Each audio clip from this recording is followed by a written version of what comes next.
साथ साथ हम देख रहे हैं कि कुछ नई एयरलाइंस पाकिस्तान में वो चीज़ें चल रही हैं।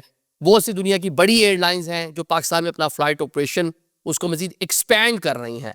अब इसमें जनाब इजाफा हो गया है इत्तेहाद एयरवेज़ का, दुनिया की बड़ी एयरलाइन है, अबू धाबी में उसका हेडक्वार्टर है।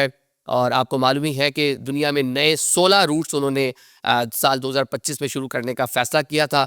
उनमें एक पाकिस्तान का भी रूट शामिल है। बे ख़ासा बिज़ी जब ये लोग देखते हैं कि कहाँ नया रूट शुरू करना है, तो पहले तो वो देखते हैं कि पैसेंजर्स कितना है, कितना मुनाफा होगा। तो सारी चीज़ें असेसमेंट लगाकर ही सारे नया रूट जो है उसको तलाश किया जाता है। तो जनाब ये पाकिस्तान का बादशाह खान इंटरनेशनल एयरपोर्ट पेशावर, इधर फ़ैसला किया गया है हफ्तावार 5 परवाज़ें आएँगी। 22 सितंबर से आगाज़ होगा, इनिशियली परवाज़ें कम होगी जो 22 नवंबर तक बढ़कर जो है 5 हफ्तावार जो है परवाज़ें आना-जाना शुरू हो जाएँगी। और ये पाकिस्तान में उनका चौथा डेस्टिनेशन होगा। इससे पहले इत्तेहाद एयरवेज़ सिर्फ़ लाहौर, कराची और इस्लामाबाद के लिए ही ऑपरेट करती है, पाकिस्तान का कोई और शहर उसमें शामिल नहीं था।